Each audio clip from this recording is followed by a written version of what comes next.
Hello and welcome to another edition of the C Squared Podcast. This is your host Curtis with my co-host Aaliyah, and today we are not solo because we're with each other, but we are free from guests. We are going to be discussing a topic that Aaliyah came up with, actually, which is basically entitlement in your band. So Aaliyah is going to kind of go into it a little bit more in depth, but I'm going to bring it over to her to start. Yeah, sure. So to start things off, I guess I'm just going to go over what inspired today's episode. And I did see, and it's not like this is the first time I've ever seen it, but I did see a post on social media that was from a band that is considered a legacy band. They've been around a while, and basically saying that they have music that's ready to be recorded, but they aren't willing to put their own money towards it anymore. And they are looking for a serious record deal, and if they don't get a deal that they think is justified or will make it possible for them to do it, they're happy taking their material to their graves. Now, firstly, I don't think they're happy taking it to their graves, because they wouldn't be making this post if they were. But Nope. maybe they're just trying to stop people from asking them about it. That's possible.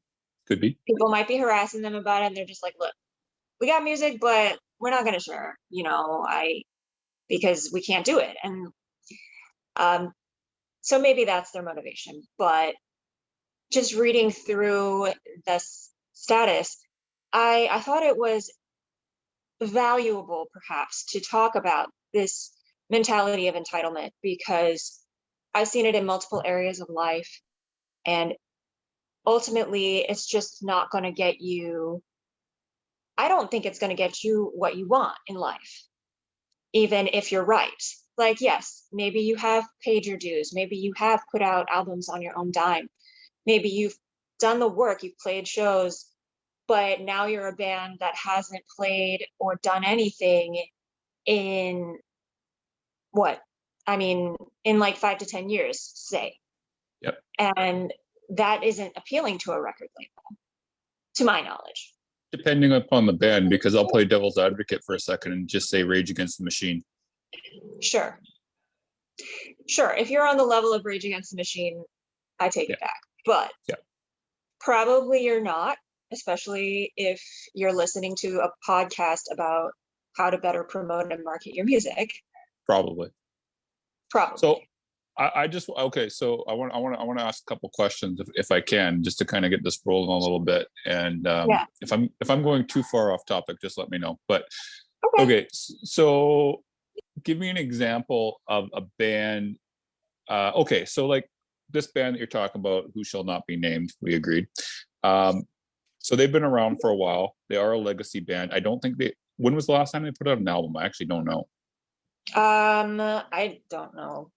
It's been a while, though, right? 2018, maybe. Okay. So I gotta mute myself to tappity tap. Okay. So anyway, so they haven't put out an album for a little while, to my understanding, because I'm not too familiar with them, but I do know who they are. So now, like you said, they've paid their dues. So I'm playing devil's advocate right now here, because I know what you're saying, but I'm gonna go on both sides here. So a band that's been around for a while, that has paid their dues, like you said, when do you think is the right time for them to do something like that? Or do you think it's never the right time? Because like the way I look at it is kind of like, let's say a well-known band, like, I don't know, who's a band that came out in the 90s that hasn't been around for a while. I don't know. Fudge Tunnel. Let's say Fudge Tunnel. They were fairly well-known, not that well-known, but they're somewhat known, right? They come back. Do you think they should only come back if they have the backing of a label and funds? I don't understand the. Well, what I'm saying is kind of like we're talking about entitlement, right? So like, let's say a band does come back from the grave, but do you think like they should only, like, who's been relatively well known, do you think they should only come back then if they have they shouldn't only come back if they have the backing of the label? I'm not here to say what people should or shouldn't do about releasing their music. Fair. That is a personal matter, and if you're happy taking it to your graves, if you don't get the financial backing, Yeah. That's fine. That's your business. Yeah. Nobody's entitled to listen to your music either. So that's really not what I wanted to comment on. Okay. And I just checked, it was 2012, the last album. Okay. So they've been out for like 10 years, out of the game rather, for 10 years. Yeah. So what was your immediate reaction then when you saw the post? Obviously, no, I shouldn't say obviously, because you're asking me a question. My initial response was mixed. I have compassion immediately, because I do feel like this is also a religious band, and they feel like maybe their religion isn't accepted in the metal community. And I know what it's like to be ostracized and like not accepted because of what you believe and what you're professing. And so I think there's something to that. So I automatically felt compassion about that. And, but then I also was just thinking, I don't feel like this is it isn't a good look. I agree. To be demanding.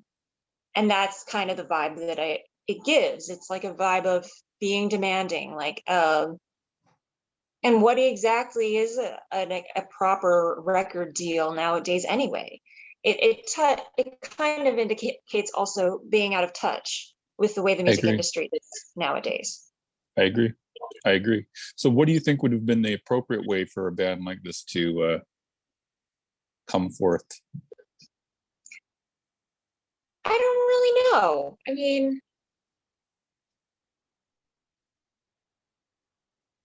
I really don't know, because they said they also said they don't want to basically make things for money. They don't want to do a crowdfunding campaign.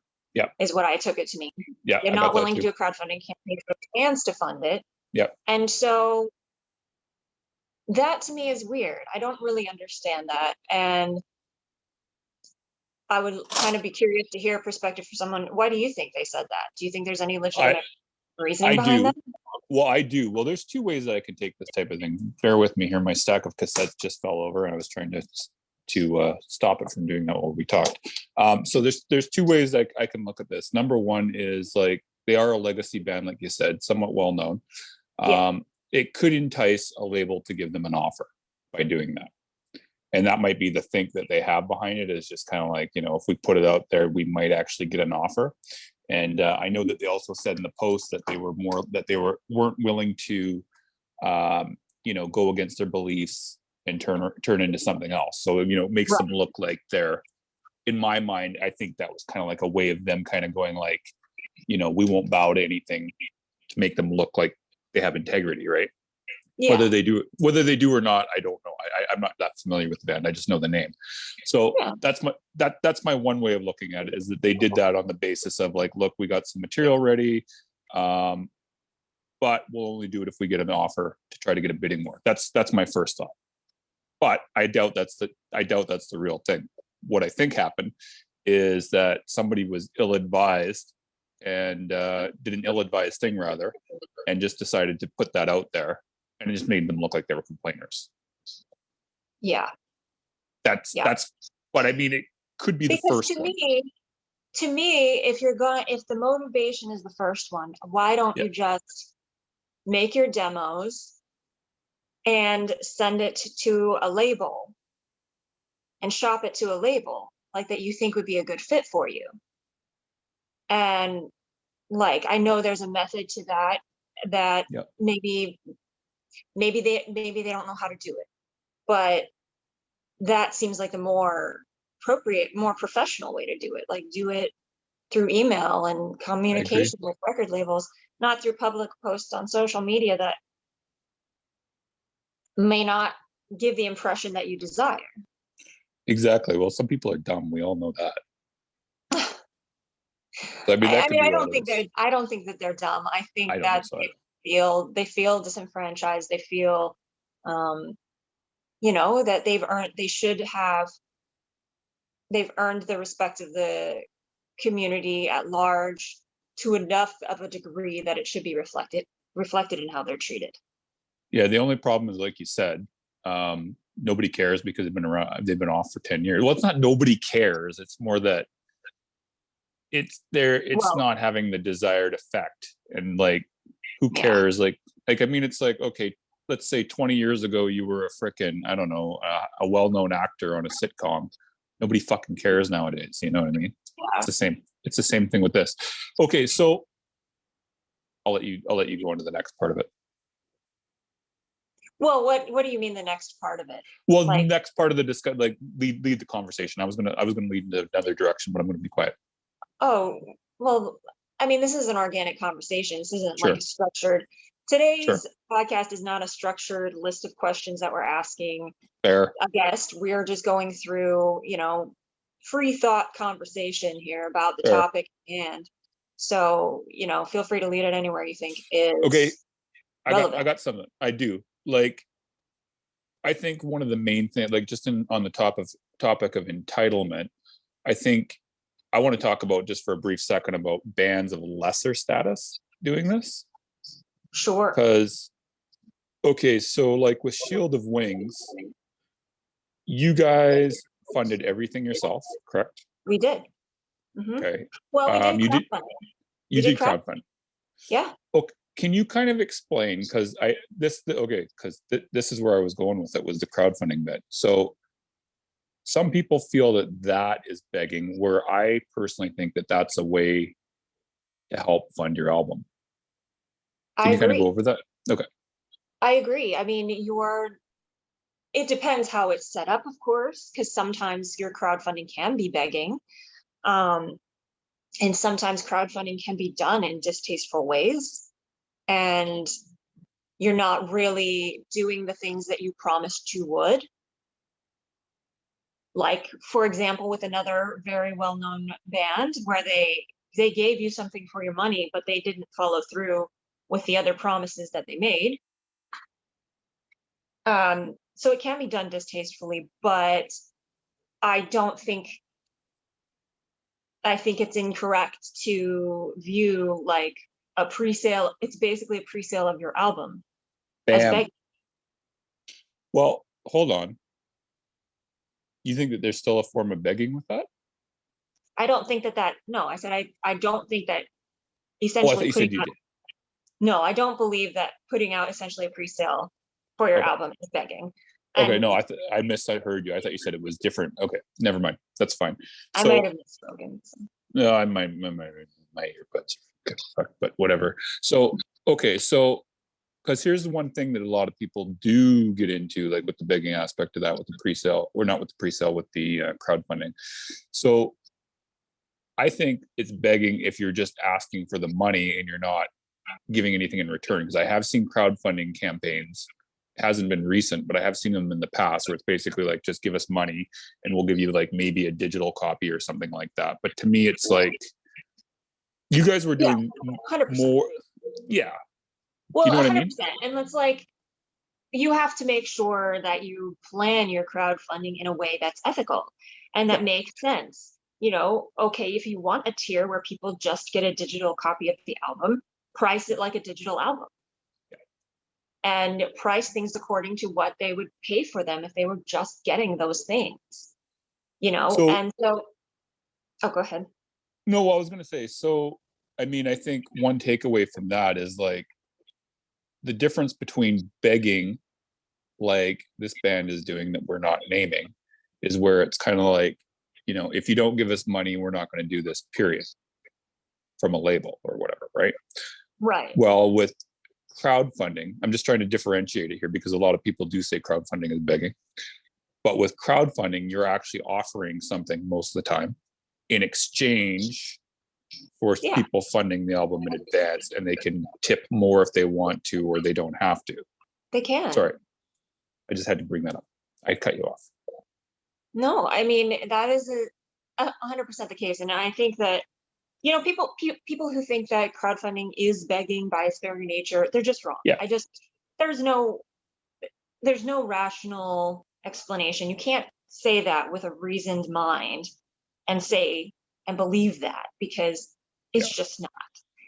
Certainly, it depends on how the crowdfunding is set up and if things are priced fairly and according to what people are going to get out of it. But So all you're doing is offering people an opportunity to contribute. And maybe you're just possessive and you don't want to offer people that opportunity to contribute. You don't want to feel like you couldn't do it on your own. But I mean, getting a labels help is also not doing it on your own. So no, yeah, I don't no, know if that's a it's good. maybe seeking a kind of affirmation from the industry instead of from their fans. Yeah, it's more like, yeah, like that is probably a good point actually. Clout chasing almost versus trying to do it on your own. So Yeah. okay, so can you give an example of what you think a wrong version of crowdfunding would be, like the entitled like version? You already said. No, it's like you already said. It's like, okay, I haven't seen any because I think that people are pretty, the internet's been around a long time now, and Yeah. people are experienced with these things and they know what's a scam and what's not. Yeah. The platforms generally have evolved to the point where it's harder to scam people, Yeah. thankfully. So I don't think you're going to see them begging one anymore. Depends on how you phrase things, of course. Like, I would say that is probably the most important thing, is how you phrase your ask. I agree. You don't want to appear as though you're desperate, which you're probably not. I mean, you may feel that way, but don't be desperate and begging people. I mean, begging is kind of synonymous with desperation. So Can be. you just want to, yeah, it can be. You want to offer people an opportunity to contribute. You want to offer people a pre-order. You want to offer people an experience. But yeah, just don't scam people. Don't go back on your word, and don't beg. I think you made a really good point. One thing that kind of stood out to me, and I mean, this is kind of basic sales 101, but it's like if you're kind of like saying we need the money to make an album, and you're only making it all about the band and not about the fans. Yeah. That's entitled. Sure. You know what I mean? Yeah. So like, what do you mean by that? Like making it all about the band and not the fans? What's an example of that? Okay, so like, let's say if I was going to sell, we'll say Shield of Wings, since you're sitting in front of me, and I was going to make, call out my band because I'm sitting here. Because you're sitting here. Okay, then we won't say you. We'll just say random band. If I was going to sell random band, what I would do for the crowdfunding campaign is I would make it about the album I was selling, not the fact that the band needs the money. Oh yeah. You know what I mean? So I got a random cassette here. Who is this? Demon Head. So like, let's say I got the Demon Head. I'd be like talking about the cassette, and that the person gets the cassette versus that we just need money to fund X. Oh yeah. Yeah, you have to offer perks. Yeah, exactly. But some people make it all about, again, well, we need to afford a van, we need to afford a PR, we need to afford this. But if you're focusing on the fan experience versus the band, right, that's a key point. Okay, so the basic thing is just make sure you're actually offering perks that people want, and don't just ask for money. Well, so there's an actual exchange. Yeah, always got to have the exchange, and you always want to make it about the person that you're making the product for, in this case the music, versus just getting the income. Because like, I've seen crowdfunding campaigns where it goes like, band needs money to live type thing. Oh yeah. I don't like that. Even if it's true, I don't like that. No, that's entitlement. That's entitlement. One exception I'll say is like if a band gets their like gear stolen on the road and they have like a crowdfunding for that, I think that's a little more legitimate, because that's like a sudden impact to your life that you can't prepare for. Yeah. And your fans, want to help. So, but still, in a way, you're still offering something in return. You're offering your continued playing live and things like that. So Yeah, there's differences, but yeah, I feel like it's a really nuanced difference, and I can't it really is. articulate it 100%. Yeah, exactly. I mean, the main thing is, like you said, the desperation versus the anything, I think, is the main thing. Like the Be band. humble also. Be The what? humble. I think Yeah. being humble is just the crux of the issue as well. Yeah, it's kind of like, Like a huge important point. yeah, it's kind of like if you come across as having a huge ego, nobody wants to deal with you. Yeah. And if you, I mean, but at the same time, it's like you do have to ask, you do have to get people, you do have to tell people, you do have to be confident, and you have to put yourself out there. But it's the neediness factor, I think, is. I don't think You know, that humility and confidence are exclusive, are true. are opposing things. Yes. Yeah. I see what you're saying. Humility and arrogance are opposing things. Yeah, it's probably more like, where am I going with this here? I think we're on the same page, but it's like. I think there is a C.S. Lewis quote that articulates it, and I can't look it up right now, but the essential thing is like, humility isn't a pretty girl telling herself that she's not pretty. Humility is just not thinking about that. Yeah. Well, not being focusing on that, going on with your life. Yeah, it's being confident and being assertive versus needy and arrogant and I must have this or you don't get it. Right. Well, yeah. That whole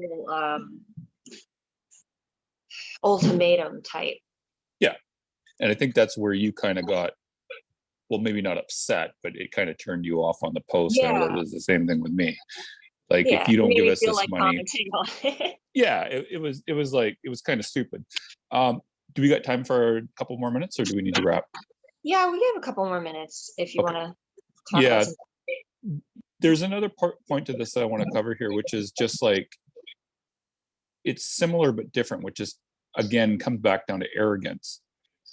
You kind of like, when bands are shopping for a deal, a lot of times they'll come across like, again, they're entitled to the deal for whatever reason. But the thing that you need to keep in mind is the fact that unless you're like Metallica or you've been around for a long time, nobody cares how good your band is. You still have to kind of show why you deserve something. The label or other people don't necessarily have to be proving to you. I mean, they do, but you know what I'm saying? They do, but I mean, it's just like at a job interview, you want to interview for the job as well. Like, yeah, maybe you need a job, but you don't want to be working somewhere you're going to be miserable. So. Yeah, or like another thing, just in terms of this type of thing, which again kind of falls into a similar category, is like a lot of bands will also, who are brand new, they'll have maybe a single or an EP, and they'll be like, well, why aren't I in Decibel? Why aren't I in Metal Inject? It's the same. Principle. Yeah. It's entitlement. For sure. What are your thoughts on that, or just out of curiosity? I didn't hear anything I disagreed with. I mean, I think, it's just about a matter of, maybe it's a matter of having true confidence and not needing that kind of affirmation and just knowing that things will come, doing what you can to make things happen. And maybe it comes down to like stoicism or whatever, like accepting reality and, just moving on from there, doing what you can to change it. But like, think about focus on the things that you can control and not the things you can't control. It always comes back to that, doesn't it? Yeah, it does, doesn't it? Yeah, I think almost all of our podcasts, or we ever do a solo topic, it always comes back down to like, focus on what you can control. Don't focus on what you can't control. It's like the running theme. Is it? Well, it just seems that way. You know what I mean? Because I mean, that is ultimately the solution to everything when you think about it. To a lot of worries and anxieties, it is. Yeah. In closing, what I want to point. I got one thing before you do. I got one thing. I got one thing I want to say, which is, just be careful with your message when you're putting something out there. Yeah. That's my final words. That's a good principle.